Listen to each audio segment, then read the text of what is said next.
पुरुषों, जैसा कि हम सभी स्वामी दयानंद सरस्वती की घटनाओं का जानकारी हम प्राप्त करते हैं। इस श्रीमद् दयानंद प्रकाश में स्वामी सत्यानंद जी द्वारा रचित, जिन्होंने स्वामी दयानंद के अनेक कार्यों को और अनेक घटनाओं को, अनेक प्रवचनों को संग्रहित करके उन्होंने ये श्रीमद् दयानंद प्रकाश नाम पर पुस्तक लिखा है। और उस स्वामी दयानंद सरस्वती के जो पत्र व्यवहार उस समय जो हुआ करता था, उन पत्र व्यवहारों का भी इसमें संग्रह है। और यह जो घटना है, यह घटना एक नहीं अनेक है। और उन घटनाओं को हम आज एक ऐसी घटना है जो बहुत बड़े विद्वान हुए। आपने पिछले रविवार को जो सुना था, पंडित पोलोराम जी, उनसे संबंधित घटना है। और यही जो अभी की स्थिति है कि जो संख्या कम है, और संख्या से संबंधित ही उन्होंने स्वामी दयानंद सरस्वती से प्रश्न पूछा था, प्रश्न किया था पंडित पोलोराम जी कि हमारी तो संख्या नहीं है तो कैसे कार्य होगा। तो उसकी उत्तर बड़ी ही सरलता से स्वामी दयानंद सरस्वती ने दिया था। तो कहते हैं कि स्वामी जी एक व्याख्यान में बहुत निर्मले आदि साधु आए हुए थे। खड़े ही भाषण सुनने लगे। महाराज ने उस समय कहा, सहस्त्रों भारतवासी भर पेट अन्न नहीं पाते, दाने दाने के लिए तरसते हैं। भूख के मारे बिल्ली कुत्तों की मृत्यु मरते जाते हैं। देश की ऐसी शोचनीय दशा में धड़ाड़े से लोटे शाही और तुम्बे शाही बनने की क्या आवश्यकता है। स्वामी दयानंद जी कहते हैं कि जो इस समय जो देश की जो स्थिति है वो दयनीय है, शोचनीय है। उस समय देश में बहुत ज्यादा गरीबी थी, आज से भी बहुत ज्यादा गरीबी थी, क्योंकि लोगों को खाने के लिए भी भरपेट अन्न नहीं मिलता था। वस्त्र तो बहुत दूर की बात है। आपने घटना सुना होगा, जो गंगा नदी के किनारे एक माँ अपने पुत्र को लेकर के जाकर गंगा में प्रवाहित कर देती है और प्रवाहित करती है। इस घटना को स्वामी दयानंद सरस्वती उस समय समाधिस्थ गंगा के तट पर थे। और जब उन्होंने देखा कि एक माँ आकर गंगा में अपने पुत्र को प्रवाहित कर रही है, गंगा को समर्पित कर रही है, गंगा के जल में प्रवाहित कर रही है, तो प्रवाहित करने के बाद उसके ऊपर से जो कपड़ा था, जो शव को ढक के लाया था, अपने पुत्र को ढक के लाया था, उस कपड़े को उठा लेती है। उठाने के बाद गंगा के जल से उस कपड़े को धोती है और धोकर वापस ले आती है। जब उन्होंने ऐसा देखा तो देखने के बाद स्वामी दयानंद सरस्वती को रहा नहीं गया। वो उसके पास समीप जाकर पूछा उनसे, माता जी, अपने हृदय के टुकड़े को तो गंगा मैया को समर्पित कर दिया, लेकिन ये छोटे से कपड़ों के टुकड़े से आपको इतना क्यों प्यार है, इतना क्यों प्रेम है। वो माँ कहती है कि मेरे पास से खरीदने के लिए कोई पैसा नहीं था, कोई रुपया नहीं था, और हमारे घर में और कोई साधन नहीं था। आज से 15-20 वर्ष पहले हमारे पति गुजर गए थे। मैं विधवा स्त्री हूँ और जीने का सहारा मेरे पास एक पुत्र ही था, लेकिन ये भी भगवान को अच्छा नहीं लगा, परमात्मा को अच्छा नहीं लगा, उन्होंने ये भी मुझसे छीन लिया। लेकिन इसको ढकने के लिए हम लाते तो क्या, कहाँ से लाते, पैसे हमारे पास थे नहीं, कपड़े खरीदने के लिए पैसे नहीं थे, और दूसरा कोई कपड़ा था नहीं। मैं साड़ी जो बांधती थी, यह साड़ी में से मैंने आधा भाग को फाड़ दिया था और फाड़ कर इसको ढक के लाया हूँ, और आज इसको प्रवाहित करके अपने बच्चों को इस कपड़े को वापस लेकर इसलिए जा रही हूँ कि घर में जाकर यह पुनः सीकर अपने तन को ढकूंगी। जब यह घटना जब स्वामी दयानंद सरस्वती ने सुनी तो सुनने के बाद उन्होंने, उनके आंख से बहुत आंसू बहे और उन्होंने सोच लिया कि इस देश को जो अंग्रेजों ने गुलाम कर लिया है और करने के बाद इस देश को लूटा है, इतनी गरीबी है, इस गरीबी को मैं दूर करूंगा, इन अंग्रेजों को यहाँ से भगाऊंगा। और उन्होंने स्वतंत्रता का आंदोलन का प्रारंभ उन्होंने शुरू कर दिया था उसी दिन से।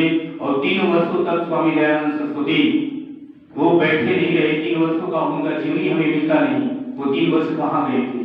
कोई कहता है कि समाधि में चले गए थे, कोई कहता है हिमालय में चले गए, लेकिन उन 3 वर्षों में स्वामी दयानंद सरस्वती पूरे भारत में भ्रमण करके जो हमारे जो छावनी थे, सैनिक छावनी थे, उन सैनिक छावनियों में जाकर के प्रवचन किया करते थे और स्वदेशी प्रवचन किया करते थे, क्रांतिकारी प्रवचन किया करते थे।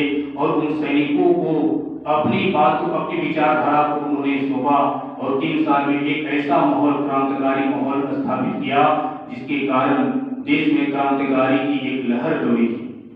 तो उसी समय कह रहे हैं कि जो उस समय जो देश की जो दशा थी बहुत दयनीय थी। लोग दाने दाने के लिए तरसते थे। पंडित बोलोराम जी का महाराज से बड़ा प्रेम था। उन्होंने एक दिन हाथ जोड़कर विनय की, भगवान आर्य समाज में केवल थोड़े से मनुष्य ही सम्मिलित हुए हैं। इतनी तुच्छ संख्या कोई महान कार्य तो क्या ही कर सकेगी। पंडित जो बोलोराम जी 3 थे, स्वामी दयानंद के सबसे प्रिय 3 बड़े विद्वान व्यक्ति जो थे और सबसे प्रिय, सबसे स्नेही व्यक्ति थे। एक पंडित बोलोराम जी, दूसरा जो व्यक्ति थे वो बाल शास्त्री जी और तीसरा व्यक्ति विशुद्धानंद जी थे। ये 3 बहुत प्रिय व्यक्ति थे और स्वामी दयानंद जी के साथ हमेशा साथ साथ रहा करते थे। तो उन्होंने, बोलोराम जी ने स्वामी दयानंद जी से प्रश्न किया कि हमारी तो संख्या है नहीं, तुच्छ संख्या है, तो हम क्या करें? तो स्वामी दयानंद सरस्वती उत्तर देते हैं।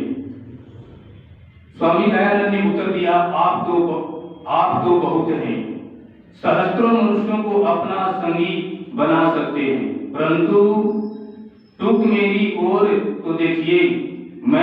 जब मैं कार्य आरंभ किया था एकांकी और निस्सहाय था।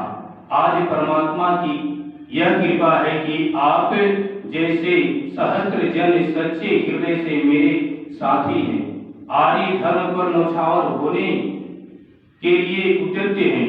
बोलो राम, शुभ सबका चाहो और परिणाम परमात्मा पर छोड़ दो, निश्चय ही सफल हो जाओगे।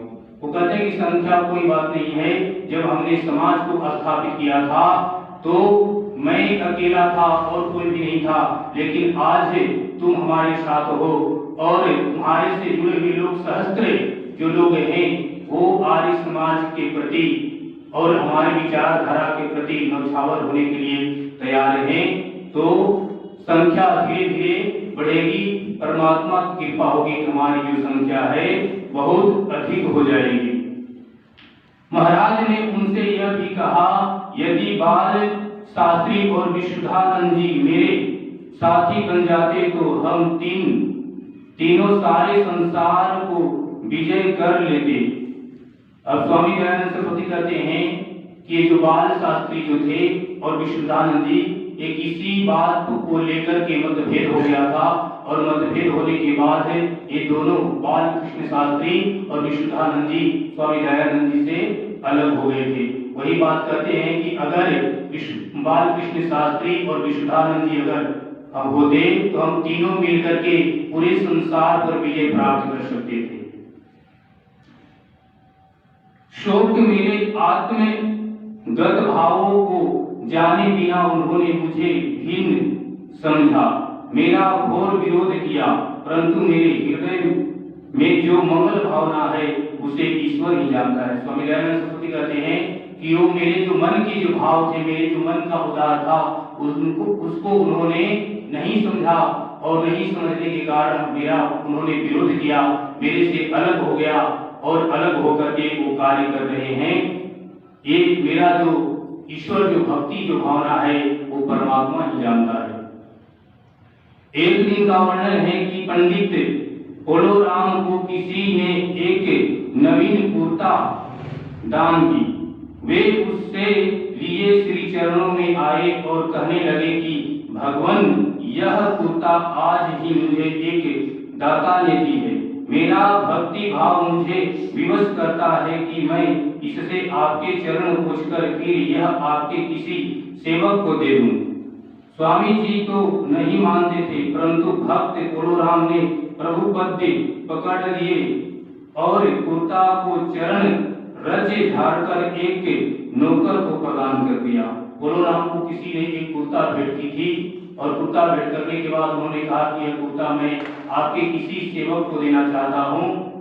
तो वो कोलोराम जी वो कुर्ता को लेकर के वो स्वामी दयानंद के चरणों में गए और उनके चरणों को साफ किया और फिर स्वामी दयानंद के किसी एक सेवक को वह कुर्ता जो था वो प्रदान कर दे दिया। तो आइए हम सब मिलकर श्रीमद् दयानंद प्रकाश का पाठ कर रहे थे। समय को देखते हुए मैं अपने वाणी को यही विराम देता हूँ।